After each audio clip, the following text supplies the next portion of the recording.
பிள்ளைகள் விஷயத்தில் பூத கண்ணாடி ஆராய்ச்சி கூடவே கூடாது. பிள்ளைகளுடைய படிப்பு, உத்தியோகம், தொழில், வியாபாரத்தில் ஒரு கண் வைத்து கொள்வதும் அவர்களுடன் தர்க்கம் செய்யாமல் அவர்களை சபிப்பதெல்லாம் கூடவே கூடாது என்பதையும் மீனராசிக்காரர்கள் ஞாபகத்தில் வைத்து கொள்ள வேண்டும். அசையாமசைய பொருள் சேர்க்கை, முதலீடுகள் அனுகூலத்தை ஏற்படுத்தி தரும். தொழில் ரீதியாக, உத்தியோக ரீதியாக, வியாபார ரீதியாக, படிப்பு ரீதியாக ஏற்றத்தையும் நம்பிக்கையும் பெறக்கூடிய ராசிக்காரர்கள் மீனராசிக்காரர்கள். தனிப்பட்ட முறையில் செல்வாக்குகள் அதிகரிக்கக்கூடிய காலகட்டம். தாய் வழி உறவு, தந்தை வழி உறவு அனுகூலத்தை தரும். குலதெய்வ வழிபாடு ரொம்ப முக்கியம் என்பதையும் ஞாபகத்தில் வைத்து கொள்ளுங்கள். எப்பொழுதும் விநாயகர் வழிபாடும் பைரவர் வழிபாடும் சகல விதத்தில் மீனத்திற்கு ஏற்றத்தை தரும்.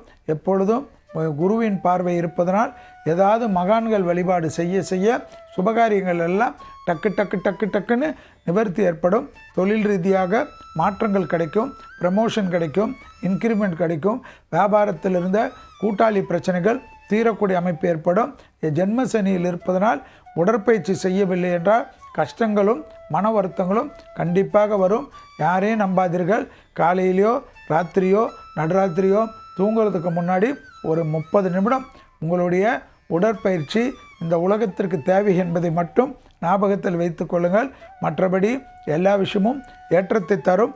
எல்லா விதமான சுபகாரியமும் வேண்டாமே நீங்கள் சொல்லாதீங்க. ஜோசியர் இடத்துலலாம் கேட்காதீங்க. இந்த நேரத்தில் நீங்கள் பண்ணலன்னா பிறகு ரொம்ப நாட்களுக்கு பிறகு ஏப்ரல் மே வரைக்கும் தள்ளி போய்விடும். எனவே டக்குன்னு ஆரம்பிங்க.